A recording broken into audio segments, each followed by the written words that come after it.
partir desta sexta-feira, os selecionados no SISU 2016 podem começar a fazer as suas matrículas nas instituições. O prazo se estenderá até os dias 25 e 26 de janeiro. Também nesta sexta-feira, às 23 horas e 59 minutos, termina o período de inscrições para o ProUni. A consulta das bolsas e as inscrições devem ser feitas pelo site www.siteprouni.mec.gov.br. O programa oferece 203.602 bolsas na primeira edição de 2016, segundo dados do MEC. O total de vagas sofreu uma queda de 4%. Em 2015, foram colocadas 213.113 bolsas no sistema. Já o número de cursos subiu de 30.549 para 30.931. E o resultado da seleção do ProUni será divulgado no dia 25. Entre os dias 25 de janeiro e 1º de fevereiro, deverá ser feita a comprovação da primeira chamada de aprovados. E um delicioso caldo de feijão é a nossa receita de hoje na culinária do dia. Oi, gente! Oi, pessoal! Hoje a gente vai fazer uma receita deliciosa pra vocês, né, amor? Essa é boa mesmo. Acho que é lá de Minas mesmo. Lá eles fazem um caldinho de feijão delícia. E é engraçado que a gente tava querendo fazer essa receita de caldinho de feijão e nesse mesmo dia uma seguidora deixou um recadinho pro Mal, né, amor? E é no Instagram falando pra fazer caldo de feijão. Foi a Ana Carolina Brunelli, ela deixou um recadinho falando pro Mal. Ela deixou assim, né, faz a receitinha de caldinho de feijão e a gente já tava fazendo. Aí quando eu postei a foto que a gente tava comendo, ups, aí ela falou, ai, eu tive meu pedido atendido mais rápido do que eu pensei. Foi coincidência aí, mas valeu. O feijão é bom que ele é bem forte, porque é feijão preto. E pros dias frios, eu acho que no Brasil tá calor agora, né? É. Mas é bom do mesmo jeito. Ah, mas aqui na Flórida é calor e a gente come do mesmo jeito. Gente, e dá uma lombra depois que você come. Mas é um negócio assim, parece que você tomou um... Como é aquele remédio que põe pra dormir? Não sei, um Dramin. Um Dramin. Parece que você tomou, você quer morrer na cama, assim. É muito, muito forte, assim, bem pesado. E é bom pra um domingão, assim, você almoçar, você deitar no sofá, ficar lá jogada. É uma delícia esse caldinho de feijão. E quem toma cachaça gosta também, né? Nossa, é bom pra curar ressaca, pra tudo, esse caldinho de feijão. Então vamos lá, então. Vamos lá começar, que é fácil, vocês vão adorar.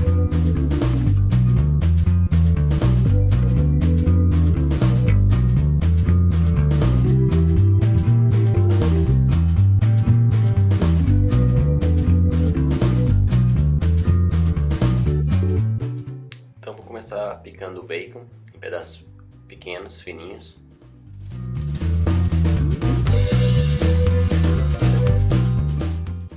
E aí o óleo já está esquentando.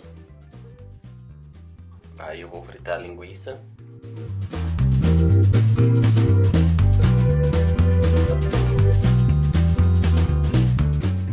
Procura fritar tudo bem frito, deixar tudo bem frito.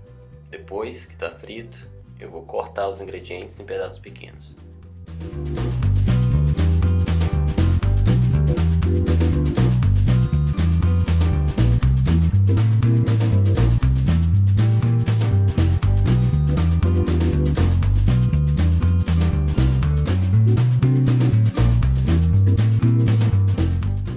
Depois de frito, vou tirar e deixar em uma vasilha para reservar. E agora eu já pegar o feijão cozido e vou bater no liquidificador.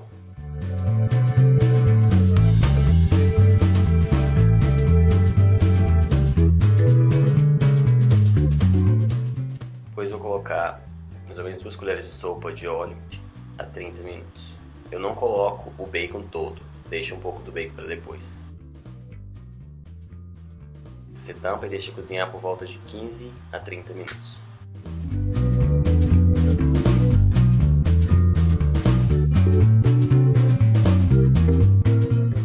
Depois de pronto, você vai servir. Procura colocar numa vasilha mais funda, que fica mais bonito. Aí eu coloco mais bacon em cima. E coloco a cebolinha. E esse é o prato pronto.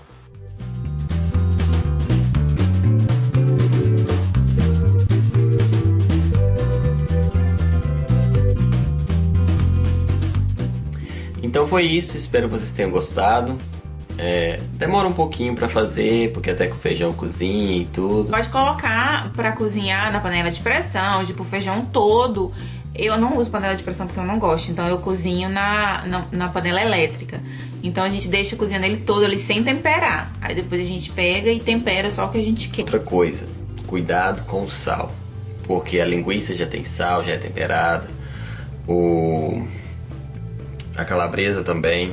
Então coloca muito pouquinho sal. Espera para adicionar sal depois, quase que ele estiver pronto, porque as carnes já tem sal. Então às vezes se colocar muito sal vai ficar muito salgado, porque já é bem temperadinha a carne. Então o caldo de feijão às vezes vai ficar um pouco. Se você provar só o caldo, você vai falar, vai estar sem sal. Mas só como as carnes já tem sal, então cuidado com o sal. Cuidado muito com o sal. E também o feijão, ele pega sal muito fácil. Isso. O feijão normal mesmo que você faz em casa, pode perceber. O tanto que você põe de sal no arroz, a diferença que é do tanto de sal que você põe no feijão. Porque o feijão, ele salga muito mais rápido. Então tem que ter muito cuidado por causa das carnes salgadinhas. E no caldo, porque as carnes já têm sal. Então muito cuidado com o sal.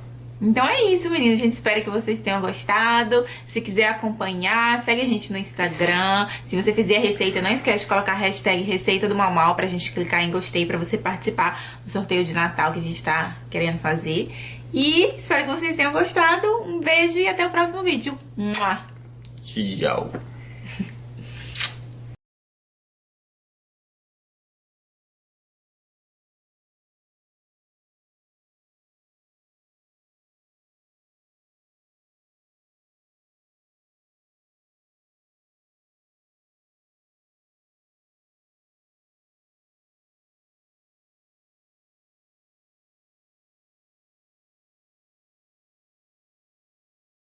O governo de Minas Gerais publicou nesta última quinta-feira, no Diário Oficial, o decreto que torna obrigatório aos servidores públicos estaduais apresentar anualmente a declaração de bens e valores de seu patrimônio privado.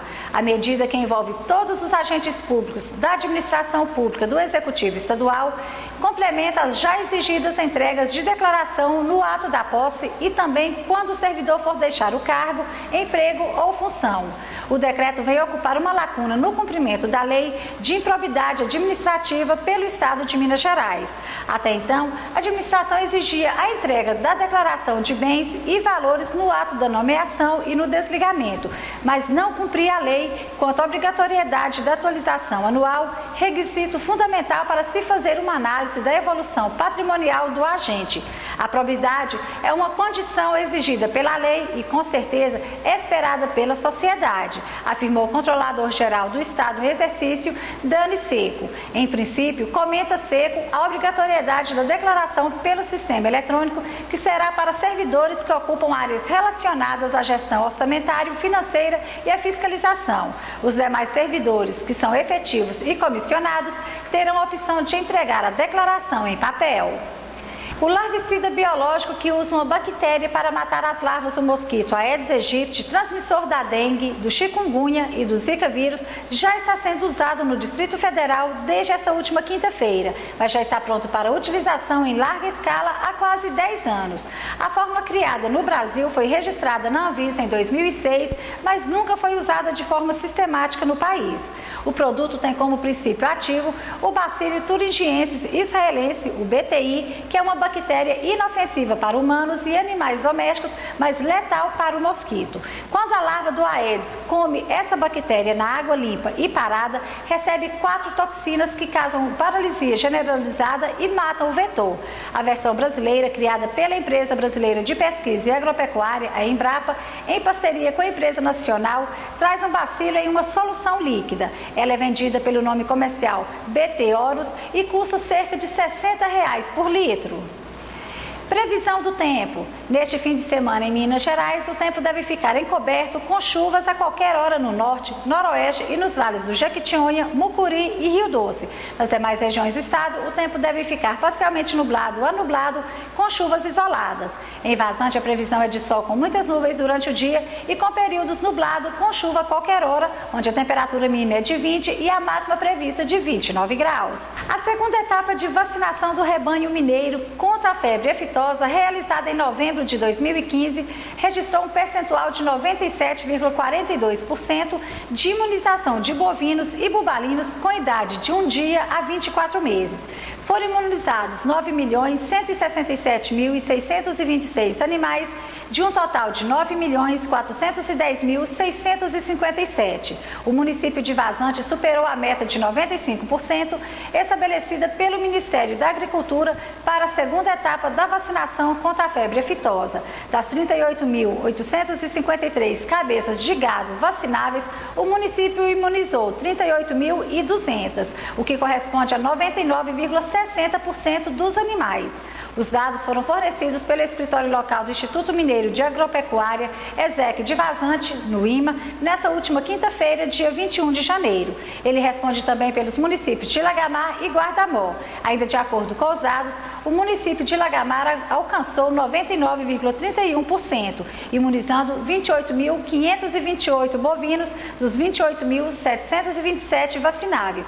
Já Guarda-Mor teve 40.931, dos 40.937 animais, com uma cobertura equivalente a 99,99% de imunização dos animais.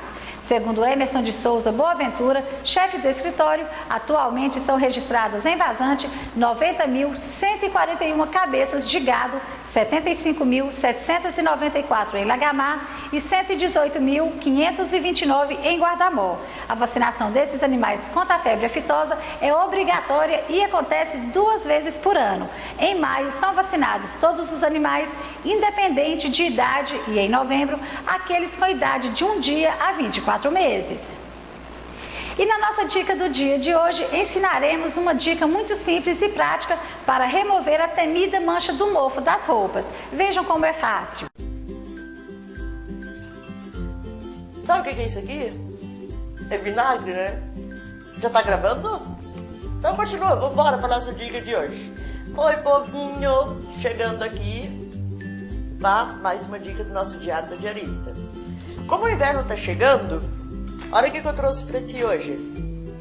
Mofo na roupa, vamos tirar os casacos do guarda-roupa, vamos. Em muitas cidades já tá começando a fazer frio, aqui ainda não, mas vamos lá. Temos limão, vinagre e sal. Isso é tudo o que precisamos hoje. Roda a vinheta do programa, chama nossas amiguinhas aí e vamos começar a nossa dica de hoje.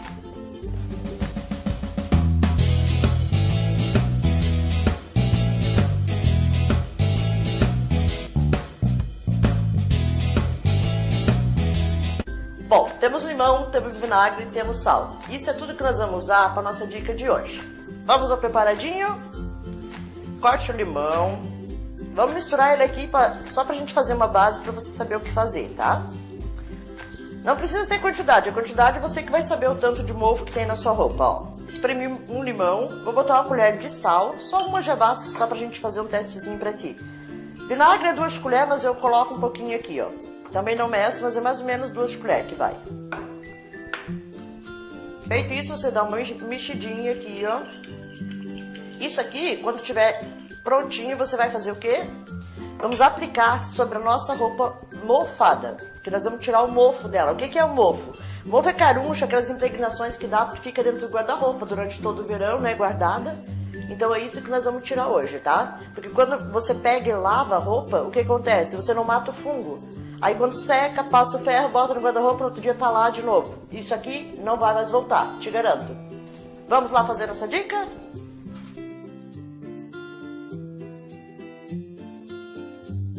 Pronto, nossa misturinha tá feita. Sal, limão e vinagre. Agora a gente pega um paninho mesmo, qualquer flanelinha, uma fraldinha que você tiver aí. Você vem aqui, molha, umedece e vamos passar sobre a roupa, sobre o caroço. Ó, vem aqui, vai puxando, vai passando. Daí você vai me dizer assim, ah, mas isso com pano molhado vai sair. Sai. Só o que acontece? Quando você lava a roupa e não faz esse processo aqui, quando você seca a roupa, no outro dia tá lá o mofo de novo. Isso aqui não volta mais. Por isso que é bom, principalmente em roupas de couro, até para calçado isso aqui é bom, tá? Pode aplicar que não tem problema. Aí depois de feito isso aqui, ó, tu vai lá, lava normalmente, seca normalmente a roupa e tá pronta para o uso, porque o fungo tá morto aqui dentro.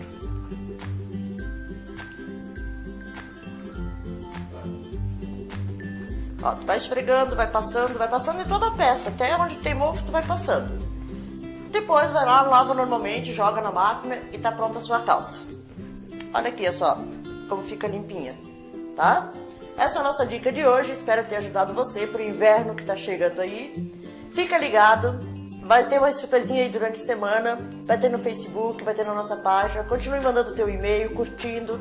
Tô adorando, vocês estão abraçando o programa junto com a gente, isso é muito bom, porque assim como eu fiz o programa para vocês estão me dando um retorno através dos likes e através dos comentários. Roda a vinheta, até a próxima semana, beijo grande.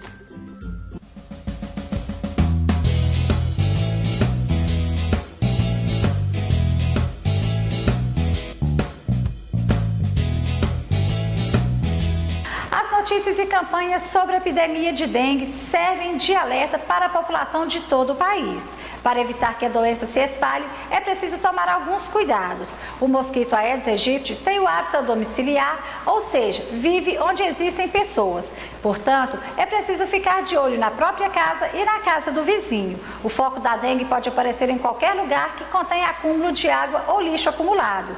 Diariamente, vemos representantes públicos pedirem a colaboração da população para o combate do mosquito, mas basta dar uma volta pela cidade que nos deparamos com lotes sujos virando depósitos de lixo, um dos maiores fatores de proliferação do mosquito da dengue. São pneus e muito lixo que pode reter água parada e ainda virar o local de alojamento de bichos e insetos. Se cada um de nós fazermos a nossa parte, podemos vencer esta guerra. Enquanto muitos sonham com a casa própria, vários lotes em vazantes servem de depósito de lixo. Falta conscientização e mais humanidade entre as pessoas. Essa não é uma tarefa individual, e sim em união, pois todos unidos vencemos a dengue e damos exemplo de cidadãos. Sobre o incidente ocorrido no último dia 18 de janeiro, a Kim Rose informa que um grupo de pessoas invadiu sua propriedade nas proximidades da barragem de contenção de efluentes industriais. Os invasores fizeram disparos de arma de fogo, utilizaram pedras e danificaram postes refletores da área para intimidar os empregados da empresa e a equipe de segurança que estava no local.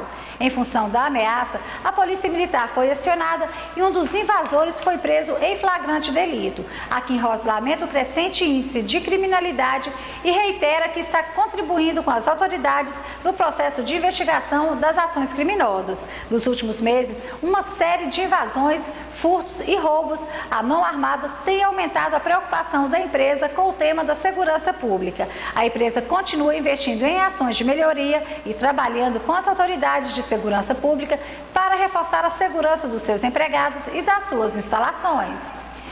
E agora nós vamos terminar de ver a entrevista com o dentista Dr. Carlos Henrique sobre as cáries e os cuidados com os dentes. Uma pessoa fica 1 ano, outra pessoa fica 8 meses só com o aparelho, ou isso varia de cada pessoa para pessoa? Bom, varia e isso é fundamental, fundamental fazer-se um bom diagnóstico, tá? E um bom planejamento da correção ortodôntica, ou então o diagnóstico e o planejamento da necessidade daquele paciente. Tem pacientes, né, digamos, que tenha problema de crescimento ósseo, tem discrepância esquelética. Então, muitas vezes a gente pode iniciar um tratamento por volta de 8 anos e estender até os 15 anos. Por quê? Se essa discrepância esquelética ela for definida por uma característica hereditária, e a criança está em fase de crescimento, então eu tenho que acompanhar essa criança basicamente durante todo esse crescimento. Porque se eu termino o tratamento antes do término do crescimento, essa criança ela vai continuar crescendo com aquela característica de discrepância esquelética e no segundo momento pode ter a recidiva da maloclusão. Então, quer dizer, depende muito, né, do tipo de tratamento, depende muito da maloclusão. Tá? Então, resumindo, tem tratamento que pode ser feito durante, que a gente gastaria em média 12 meses, tem tratamento que se consegue finalizar com 18 meses, 24 meses, e tem tratamento que de repente tem que acompanhar praticamente a adolescência, né, desde a pré-infância até a adolescência, para a gente conseguir chegar no final do crescimento com resultado satisfatório. E o caso que realmente o aparelho ortodôntico não resolva, aí é o quê? O caso de realmente uma cirurgia? Então é o seguinte, quando existe então, vamos analisar, quando existe um componente esquelético bastante acentuado, isso é, existe uma discrepância esquelética bastante acentuada, quer seja por um fator hereditário, características genéticas herdadas, ou quer seja por um fator ambiental adquirido, tá? Exemplo, uma respiração bucal que pode trazer algum tipo de maloclusão mais severa, né? Então é o seguinte, se nós começarmos o tratamento ortodôntico na fase de crescimento, a gente pode conseguir corrigir a maloclusão, evitando assim uma cirurgia ortognática. Porém, se essa criança não procurar o ortodontista nessa fase de crescimento e ela procurar o ortodontista só na fase adulta, aí não tem como mais a gente conseguir corrigir essa discrepância esquelética com o aparelho ortopédico. Isso é, cresceu, infelizmente não tem como a gente conseguir corrigir essa discrepância. Aí então, nós temos o tratamento ortocirúrgico, isso é, a gente alinha, nivela os dentes, né, com a ortodontia, tá? E aí então, essa discrepância óssea, né, vai ser corrigida com cirurgia ortognática. Mas normalmente essa modalidade de tratamento ela tem que ser em conjunta com o ortodontista que vai estar fazendo a correção ortodôntica e juntamente com o cirurgião bucomaxilofacial que vai estar planejando a cirurgia, para trabalhar em conjunto para que no final se consiga o melhor resultado possível. Doutor Carlos, tem um caso que é muito sério, que muitos pais até desacreditam, falam, isso não tem nada a ver, não atrapalha os dentes do meu filho não, que é o famoso uso do bico, né? Ou então a criança crescer chupando o dedo. Isso é um fator que pode atrapalhar, verdadeiro ou falso? Isso é verdadeiro, pode atrapalhar, tá? Então nós chamamos de fatores ambientais, fatores locais. Imagina você uma criança que tem um equilíbrio de crescimento, tá tudo em ordem, tá? Mas essa criança, ela chupa bico ou mamadeira desde bebê e ela não é removido esse bico ou a mamadeira numa fase um pouquinho maior, o bico, a mamadeira ou mesmo o dedo, né, que muitas crianças chupam o dedo, tá? Isso vai gerar uma maloclusão. Isso vai gerar o quê? Uma discrepância no crescimento esquelético. Então, de repente, é uma criança que aos 3 anos de idade estava tudo em ordem, mas por um fator ambiental adquirido, né, vai desenvolver uma maloclusão. E se não for tratado, se não for removido o hábito, isso pode gerar um comprometimento estético facial, né, para essa criança na fase maior. Quais são os maiores desconfortos que o aparelho pode causar no dia a dia para a pessoa que está usando? Olha, eu diria que o maior desconforto, que seria o fator higienização. Quer dizer, a dificuldade em se fazer uma boa higienização, certo? Logicamente, quando se instala o aparelho, no primeiro momento ele vai causar um desconforto de adaptação, né? Digamos que vai, às vezes, os dentes ficar um pouquinho mais sensíveis, pode também causar algumas dores, né, no lábio, né? Mas seria isso no primeiro momento. Mas eu diria que o maior desconforto que o paciente tem, digamos, durante o tratamento ortodôntico com o aparelho fixo, seria o fator higiene, que realmente necessita de um cuidado maior em termos de higienização, e o paciente normalmente tem muita dificuldade, né, de estar fazendo a higienização de uma maneira adequada. E a alimentação? Bom, a alimentação eu diria que não tem maiores restrições, né? Eu diria que quem se usa o aparelho pode alimentar qualquer tipo de alimento, mas eu sempre oriento o paciente a evitar alimentos mais duros, né, para evitar justamente a quebra, né, do aparelho. Isso é, se a criança for, por exemplo, comer um doce mais duro, uma bala e morder, fatalmente vai soltar algum bracket, né? E soltando, né, esse bracket, de certa forma, vai atrasar ou vai atrapalhar a correção, né? Então a gente normalmente pede para ter esses cuidados com alimentos mais duros, mas a alimentação sem maiores problemas. E as vantagens do aparelho em si? Olha, a vantagem seria o resultado final, que seria de você passar por um tratamento ortodôntico e chegar no resultado final com a estética, né, restabelecida, o perfil facial equilibrado. Isso é, você vai ter o tratamento ortodôntico vai fornecer ao paciente, né, um equilíbrio do sorriso, uma harmonia facial. Então, quer dizer, o fator principal do aparelho seria a harmonia facial e estética do sorriso, né, do paciente. Então, quanto antes a pessoa viu que vai necessitar de um aparelho, quanto antes a mãe levar o filho, melhor vai ser o resultado. Eu diria que a melhor fase do tratamento ortodôntico seria na pré-adolescência, onde nós temos condições de já detectar algum problema mais grave e onde nós temos melhores condições de corrigir, né? Então, como eu disse, após o crescimento, né, fica mais difícil a gente fazer uma correção ortodôntica dentro de uma situação mais satisfatória quando existe essa discrepância. Então, a melhor fase, né, quer dizer, o melhor momento, digamos, para a gente poder estar tratando seria na pré-adolescência e até os 14, 15 anos de idade. E por hoje é só. Você pode conferir essa e outras edições do jornal na nossa página oficial do facebook.com/Noroeste Vazante e ter mais notícias diariamente no nosso site www.tvnoroeste.org. Um ótimo fim de semana para você e até segunda-feira. Tchau!